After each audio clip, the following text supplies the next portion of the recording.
Mysterious rituals, a treasure hunt, murder, absurdist humor, two women chasing down secrets hidden in plain sight in Paris. Two quirky, dry, and magical films by Nouvelle Vague auteur Jacques Rivette, Le Pont du Nord and Céline et Julie vont en bateau. I'm going to do these as twin videos because although Céline et Julie has a better critical reputation than Pont du Nord does, I like them equally, and a lot of what needs to be said about one can be said of the other. While most cinema fans equate the Nouvelle Vague with the 1960s and 70s, Rivette, Godard, and Romer were still making films well into the 2000s. Godard up until his death in 2022, and some of these later works still fit the Nouvelle Vague profile.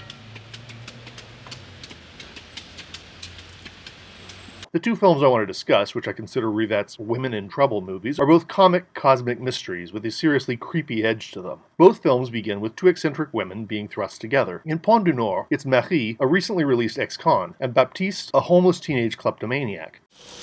À nous deux, Babylone.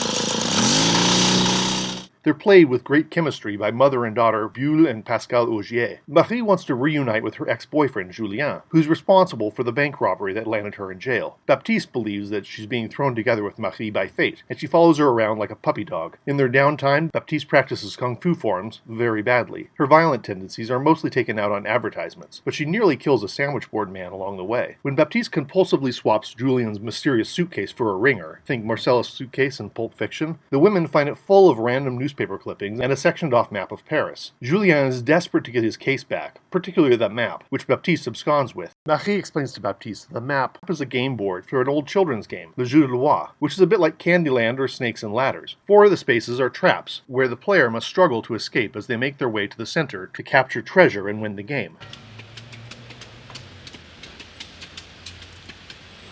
All well and good, but real dead bodies start showing up in those trapped neighborhoods. A secret society is hunting for that treasure, and Julien is clearly a part of it. Meanwhile, a mysterious agent is tracking Marie and Baptiste as they track the mysterious killers. Baptiste, as always living in a mystical space, dubs the agent Max. Bonjour, Max. Ah oui, Max, bien sûr. C'est qui ce type alors? Je ne le connais pas. C'est un Max. Un max? Un maximum de quoi? Un maximum de max? As the YouTube essayist Obsessive points out, Baptiste's idea of the Max is not far from Agent Smith in the Matrix sequels, a hand of the evil empire that is at once faceless but also autonomous. The Max is hunting them down, but has personal sympathy for the two women. All of this is fun thriller stuff a la Da Vinci Code, but the ending gets really wild.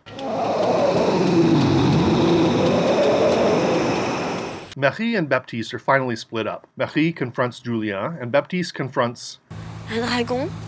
It's a massive metal slide with a dragon head at the top, which begins bellowing fire as Baptiste confronts it, believing herself to be a knight errant. It should be noticed that Baptiste is a man's name with heavy religious associations, so her taking on the role of Saint Michael or Saint George here is not really a shock.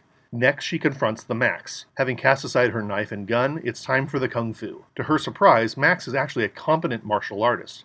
They spar. He teases her, but then he begins giving her pointers. The film concludes warmly with the secret agent teaching the kleptomaniac kung fu. It's one of the least expected, most lovable conclusions to a thriller that I've ever seen.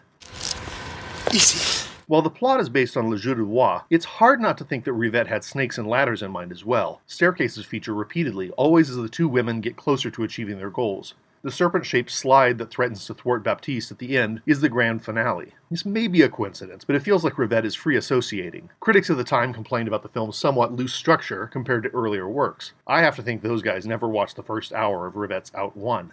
The Pont du Nord offers more mysteries than solutions, but never gets tricked into thinking that those mysteries matter. We are all seduced by the idea that some hidden cabal is running the show.